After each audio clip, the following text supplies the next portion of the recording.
उधर ईरान जंग के बीच अमेरिका ने इस बात की पुष्टि कर दी कि हवाई हमले में उसके 3 सैनिकों की मौत हो गई। वो ईरान के मिसाइल हमले में मारे गए। 2 सैनिक जॉर्डन में मारे गए, 1 सैनिक की मौत इराक में हुई। 3 सैनिकों की जान जाने पर अमेरिका बुरी तरह भड़क गया, बदले की आग में जल उठा। उसने एक बार फिर ईरान पर अटैक कर दिया। अमेरिका के लड़ाकू विमान एक बार फिर ईरान में घुस गए और उसके मिलिट्री बेसों पर भयंकर बमबारी कर दी। आग उगलती मिसाइलों की बौछार कर दी।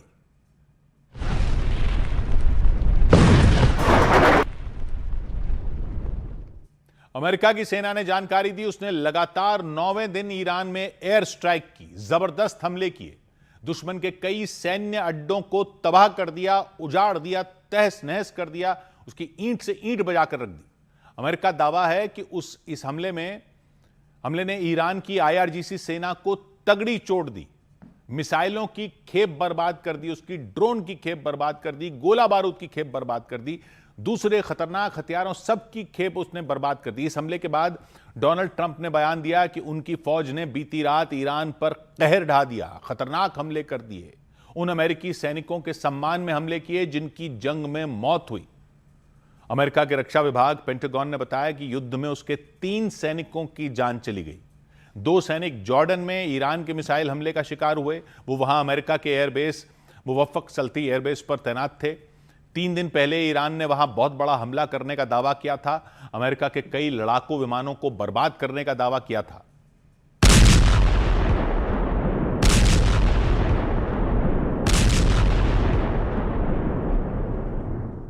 पेंटागन ने विमानों की तबाही पर तो कुछ नहीं कहा, लेकिन इस बात की पुष्टि की कि जॉर्डन में उसके 2 सैनिक मारे गए थे, जबकि 1 सैनिक की मौत इराक वाले अमेरिका के बेस पर हुई। ट्रंप के मुताबिक अमेरिका के जिन सैनिकों ने जान गंवाई, उनका एक ही मकसद था कि ईरान को परमाणु बम बनाने से रोकना है, न्यूक्लियर ताकत बनने से रोकना है। ट्रंप ने एक बार फिर साफ किया कि वो ईरान को रोकने के लिए किसी भी हद तक जा सकते हैं। हालांकि ट्रंप की इस धमकी का ईरान पर कोई खास असर होता हुआ नहीं दिखा।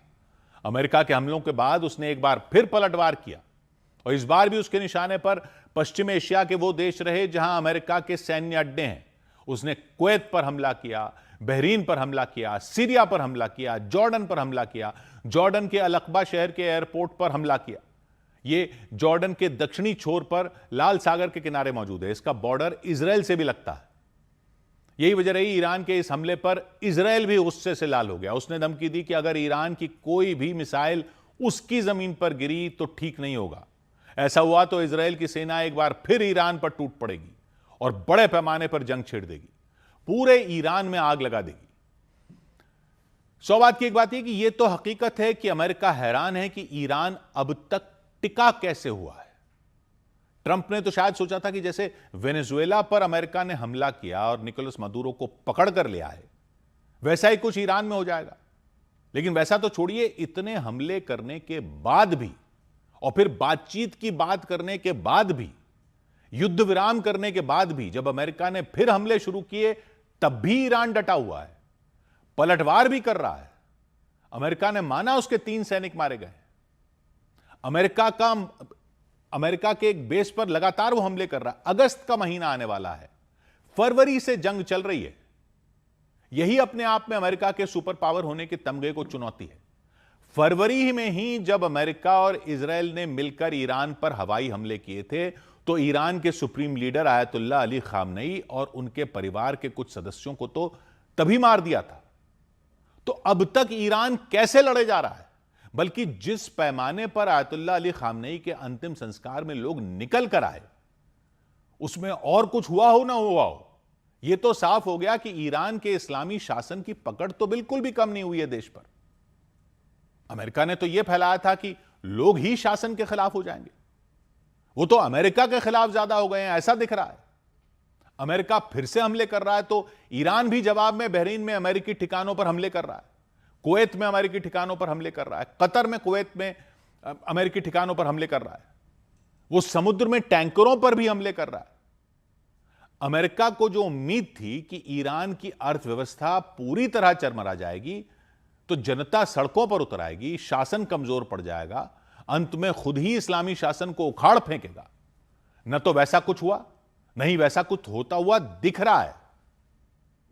दुनिया को इतना तो दिखा ही दिया है ईरान ने कि ईरान वेनेजुएला नहीं है, क्योंकि वहां निकोलस मदुरो के शासन को झुकाने के लिए अमेरिका ने उसके तेल कारोबार को चोक कर दिया था। तेल का व्यापार ही वेनेजुएला की जान था, इसीलिए उसकी अर्थव्यवस्था धड़ाम से गिर गई थी, महंगाई आसमान छूने लगी थी, सामान की कमी हो गई थी, लोगों को भूखों मरने की कगार पर पहुंचने का डर होने लगा था।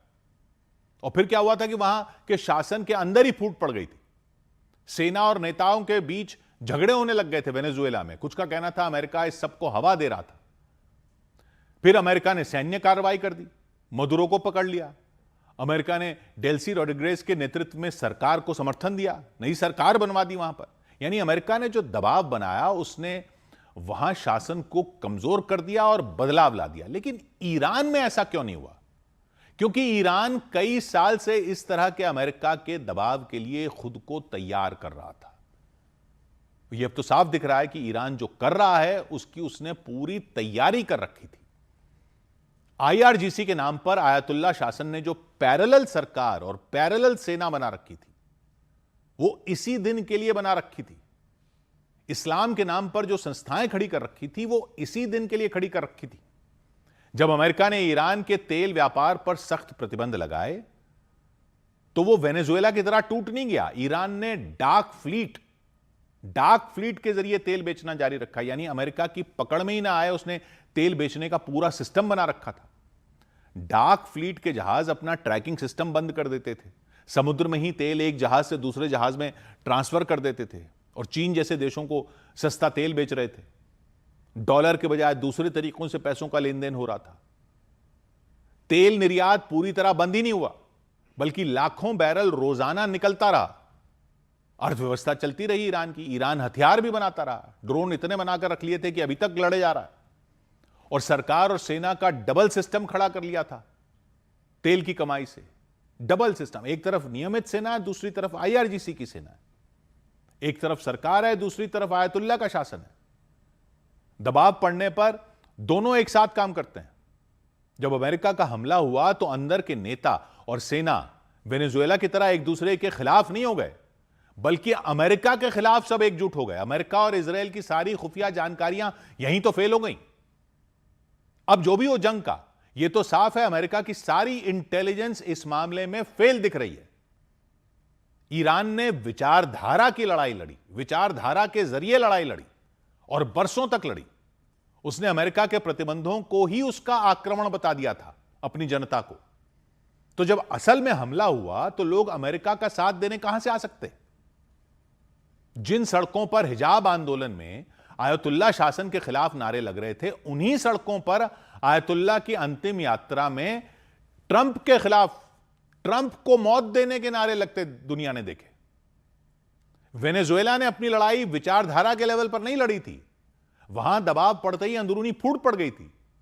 इसके अलावा यह भी है कि अमेरिका अब भी आसमान से ही हमले कर रहा है, जमीन पर उतरकर लड़ने की हिम्मत नहीं दिखा पा रहा है अमेरिका। आसमान की लड़ाई में तो ईरान के पास भी मिसाइलें हैं, ड्रोन हैं, तो भले ही कितना नुकसान कर सके, कितना ही नुकसान हो जाए, लेकिन वो लड़ता हुआ और जवाबी हमले करता हुआ दिखता रहता है। और वो एक सुपर पावर के ठिकानों पर हमले कर रहा है। यही उसकी जनता को और एकजुट करता रहा है अब तक इस जंग में। खामनेई के मारे जाने के बाद भी भले ही मुश्तबा खामनेई दिखाई न दिए हों, भले ही उनके सिर्फ बयान आ रहे हों, लेकिन सिस्टम तो वही चल रहा है जो था। और लाखों लोग आयतुल्ला खामनेई के अंतिम संस्कार में शामिल हुए तो उसी सिस्टम ने दिखा दिया कि कंट्रोल अब भी पूरा है उसके पास। अब भी लड़ाई और बातचीत दोनों चल रही हैं, लेकिन ईरान का शासन और अर्थव्यवस्था पूरी तरह ढह सकता है, ऐसा कोई संकेत नहीं दिख रहा। जीत किसी की भी हो, अमेरिका का ऊंट ईरान के पहाड़ के नीचे तो आ ही चुका है। 100 बात की एक बात,